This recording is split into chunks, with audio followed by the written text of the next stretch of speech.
Sobat Spoiler, gimana nih kabarnya? Semoga selalu baik-baik saja dimanapun kalian berada ya. Udah pasti sekarang aku bakalan lanjutin spoiler dari Donggua terseru, terkeren, dan pastinya menegangkan. Apalagi kalau bukan Battle Truth the Heaven. Langsung saja kita lanjut di episode 166 dengan hitungan mundur. 3, 2, 1. Kemunculan tiba-tiba Xiaoyan di saat genting itu membuat suasana antara sekte langit mendalam dan sekte bunga semakin menegang. Liu Chang dengan tatapan gelapnya memandang sosok raksasa emas tersebut. Tanpa sepatah kata pun, raksasa itu menendang mayat Yahua Liang Jun dengan kekuatan mengerikan, melontarkannya lurus ke arah Liu Chang. Ekspresi Liu Chang berubah suram. Ia mengulurkan tangannya dan mayat Yahua Liang Jun seketika meledak menjadi kabut darah. Dengan murka, Liu Chang menginjak tanah dan melesat ke atas kepala raksasa emas itu.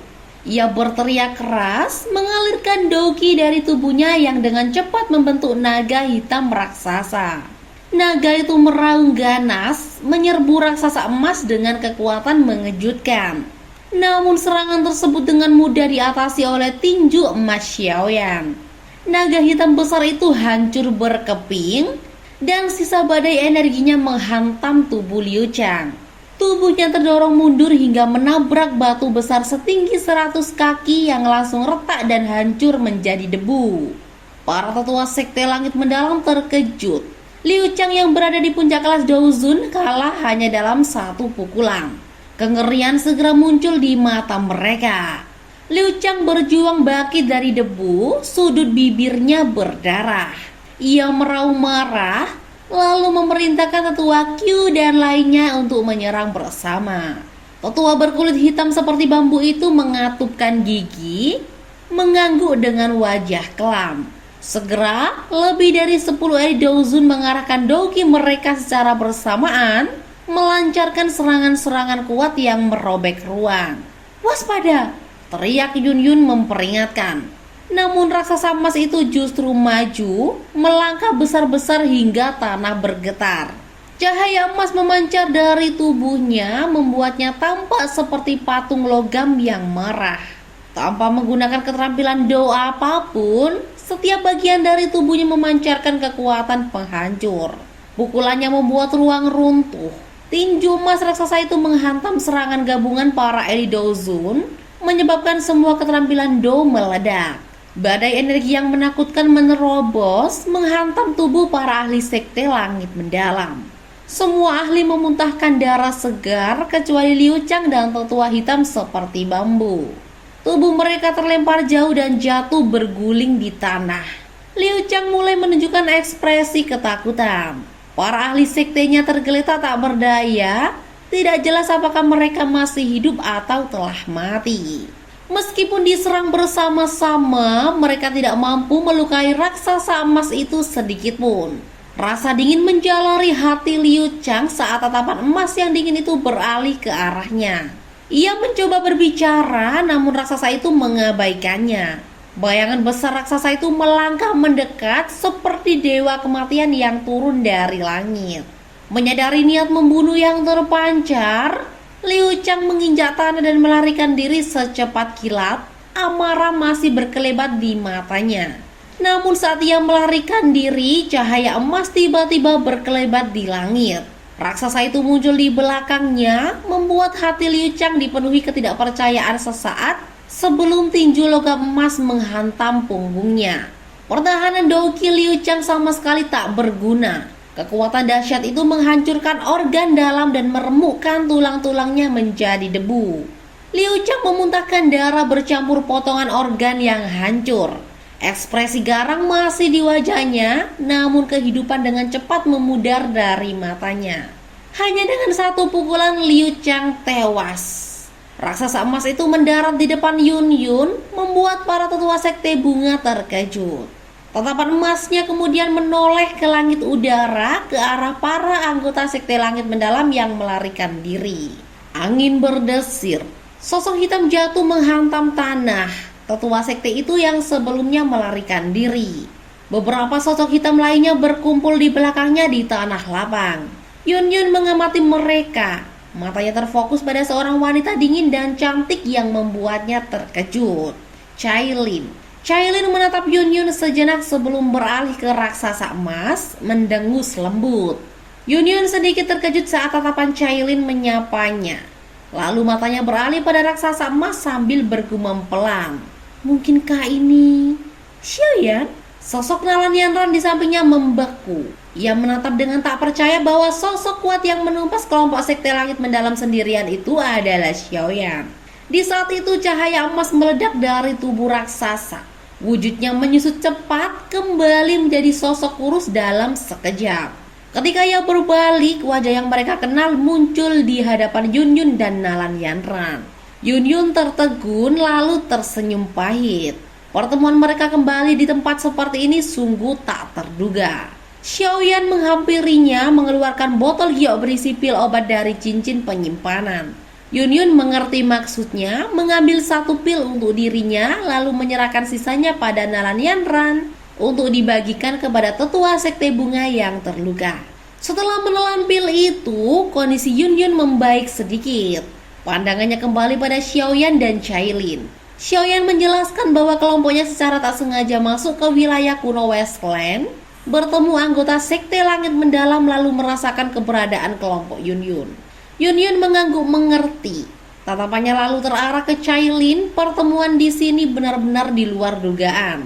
Mengingat sejarah mereka di Kekaisaran Jiamah dan sekte Mystic Cloud yang selalu penuh ketegangan, ia hanya diam. Chailin pun hanya mengangguk singkat.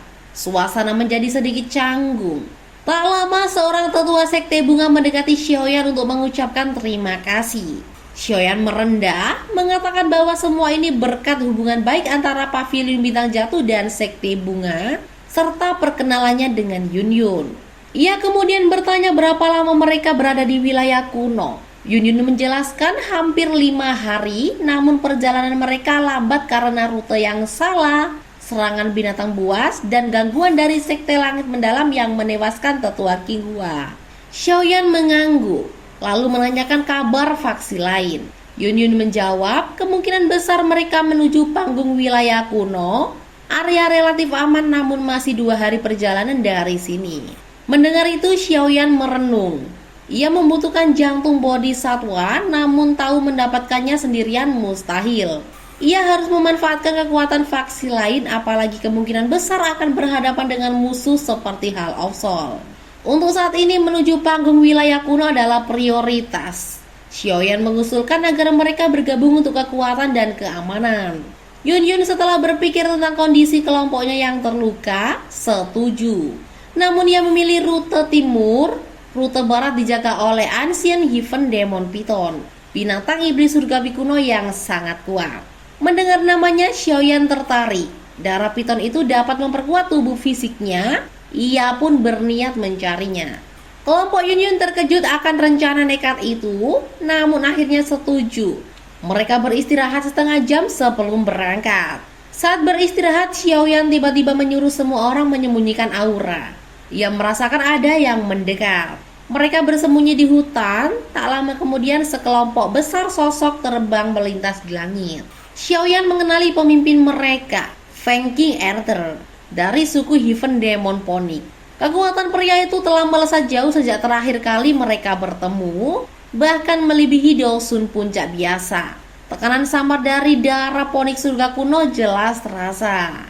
Kesadaran ini membuat Xiaoyan semakin yakin untuk mencari kolam darah piton itu demi menyempurnakan King Kong Glass Body dan menembus Dozun bintang 9. Dipandu Yun, mereka mendekati gunung berkabut hitam, wilayah kekuasaan Ancient Heaven Demon Python. Ular raksasa itu segera mendeteksi mereka. Ekor hitamnya melesat dari kabut menyerang. Xiaoyan bereaksi cepat mengaktifkan King Kong Glass Body. Tubuhnya membesar menjadi raksasa emas, menahan serangan ekor dengan tinju. Pertarungan sengit pun pecah. Chailin berubah menjadi piton penelan surga 7 warna, memberi tekanan darah keturunan pada Demon Python meski kekuatan lawan masih lebih unggul.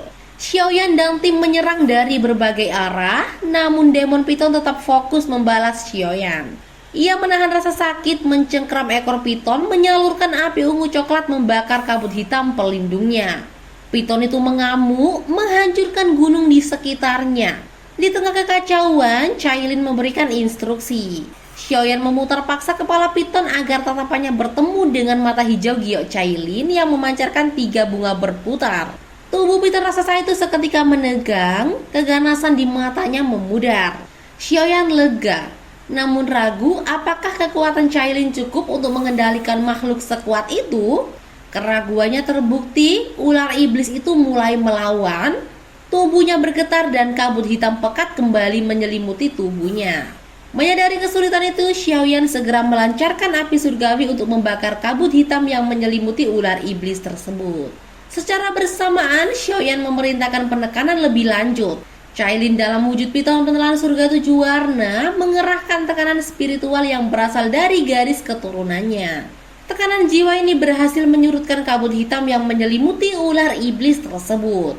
Sementara itu, Xiao Yishan, Yun Yun, tetua King Chen, dan yang lainnya melepaskan pilar-pilar doki yang melilit tubuh ular iblis langit kuno seperti tali raksasa. Meskipun kekuatannya luar biasa, makhluk itu tidak mampu melepaskan diri dari tekanan gabungan tersebut dan hanya bisa meraung marah. Melihat ular iblis yang masih berjuang keras, Xiaoyan mendesak King Lin untuk segera menyelesaikan prosesnya. King Lin mengangguk, lalu memulai membentuk segel tangan yang rumit. Sebuah raungan kuno yang dalam terdengar samar dari tubuhnya, dan ruang di belakangnya seketika terdistorsi. Sosok ilusi ular raksasa berkepala 9, ular surgawi kuno muncul, memancarkan aura purba yang amat menakutkan. Kemunculan ilusi ini menanamkan rasa takut yang mendalam pada ular iblis langit kuno. Jiwanya benar-benar tertekan oleh kehadiran 2 garis keturunan ular leluhur di hadapannya. Memanfaatkan momen itu, Qing Lin sepenuhnya mengaktifkan pupil giok hijaunya.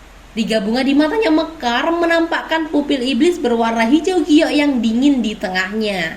Saat pupil iblis itu terbuka, ruang di depannya retak dan tubuh ular iblis langit kuno membeku seketika. Xiaoyan segera menyadari bahaya dari kekuatan mata iblis itu. Kekuatan yang tidak membedakan kawan maupun lawan. Ia pun memerintahkan semua orang untuk mundur. Tanpa ragu mereka berhamburan menjauh. Pupil iblis King Lin menembakkan seberkas sinar hijau giok seukuran ibu jari, melesat secepat kilat dan menghantam kepala ular iblis langit kuno. Sebuah jejak berbentuk bunga hijau sebesar telapak tangan muncul di tempat yang terkena. Seketika kekerasan di mata ular itu lenyap digantikan oleh kekosongan yang lembut. Begitu prosesnya selesai, King Lin menutup mata dan ilusi ular surgawi kuno di belakangnya menghilang. Xiaoyan segera mendekat memastikan bahwa ular iblis itu kini berada di bawah kendali King Lin. King Lin mengonfirmasi menjelaskan bahwa keberhasilan ini juga berkat upaya seluruh kelompok yang telah melemahkannya serta tekanan spiritual Cailin. Dengan terkendalinya ular tersebut, kelompok Xiaoyan segera bergerak menuju gunung untuk mencari kolam darah iblis langit. Berkat ular iblis yang sudah mengusir semua makhluk buas lainnya dari gunung itu, mereka dengan mudah menemukan gua tempat tinggalnya. Gua itu gelap, lembab, dan dipenuhi tumpukan tulang belulang termasuk tulang manusia. Di ujung gua mereka menemukan tujuan mereka.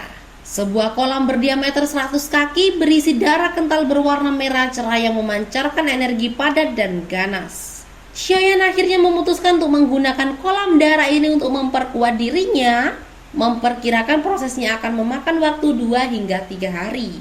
Ia menginstruksikan Qing Lin agar ular iblis langit kuno yang baru saja ditundukkan menjaga gunung selama ia berkultivasi. Cailin sempat menyuarakan kekhawatiran tentang bahaya energi keras di dalam kolam. Namun Xiaoyan meyakinkannya bahwa ia bisa mengatasinya berkat konstitusi tubuhnya yang kuat dan armor kuno nagaponik yang tersembunyi. Setelah semua orang mundur, Xiaoyan berdiri di tepi kolam darah, merenungkan energi liar yang bergejolak di dalamnya. Dengan tekad bulat ia melompat masuk.